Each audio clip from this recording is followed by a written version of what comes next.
Hello, everyone. My name is Philip Hopkins, and this is my Montana Grizzly Bear Management Working Group proposal. The topic of this discussion is the development of a grizzly bear management working group for the state of Montana. The creation of this group will allow funding from both state and federal grants, which will allow the group to conduct full-time research of grizzly bears from the greater Yellowstone ecosystem that are living within the state of Montana. Then, the group will develop a management plan based on the research that will cover a 10 to 15 year period but also allow for reevaluation every year because of the permanent nature of the working group. Finally, the group will be able to execute the plan that will follow the working group's vision statement. The vision statement is to utilize science-based research to develop a management plan for a sustainable grizzly bear population in the state of Montana while mitigating negative bear-human interactions for generations to come. This statement can only be achieved from a permanent and adequately funded working group. In the past, the state of Montana has been successful with these working groups.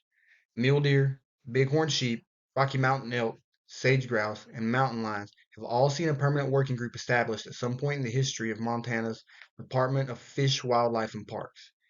Each one of these groups was successful in managing the state's population of their respective subject, resulting in the conservation of each species while benefiting the human population of the state with little to no interference.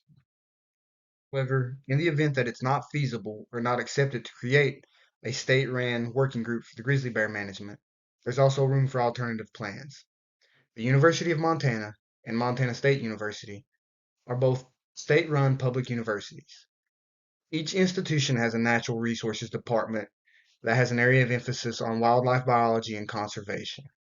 Creating research and development divisions within these departments that is dedicated solely to grizzly bear research would be similar to what a working group for the state would be.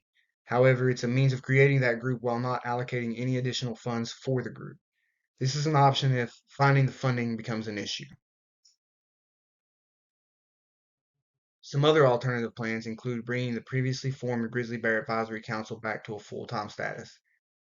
This council was formed in 2019 by an executive order from the governor of Montana. Bringing that same group back as a permanent party is ideal, however, that would require each member of the group willing to participate full time.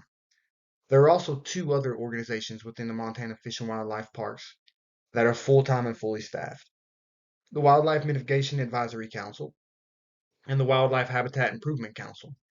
Having one of these organizations absorb the duties of the Grizzly Bear Management Working Group is an option. However, it does have the negative effects of backlogging and saturating their already full projects. Final alternative would be to create the working group, but with a smaller budget and in a part-time capacity. The working group could then work in either one or two 4-month blocks, and the members of that group could be brought from other advisory councils within the Montana Department of Fish, Wildlife, and Parks.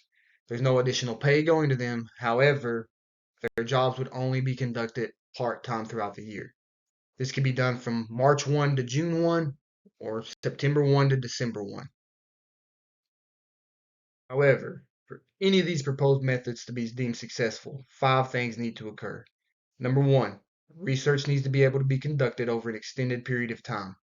Number 2, research needs to be able to be conducted over an extended range, not just a small area within the state. Number 3, the group's plans must adhere to state and federal law and then be approved by the state. Number 4, grizzly and human interactions must be mitigated at all costs. Number 5, and grizzly bear sanctuaries must be established, much like those of deer, elk, and bighorn sheep, that will allow the grizzly bears to be studied and to be safe while doing so. Thank you.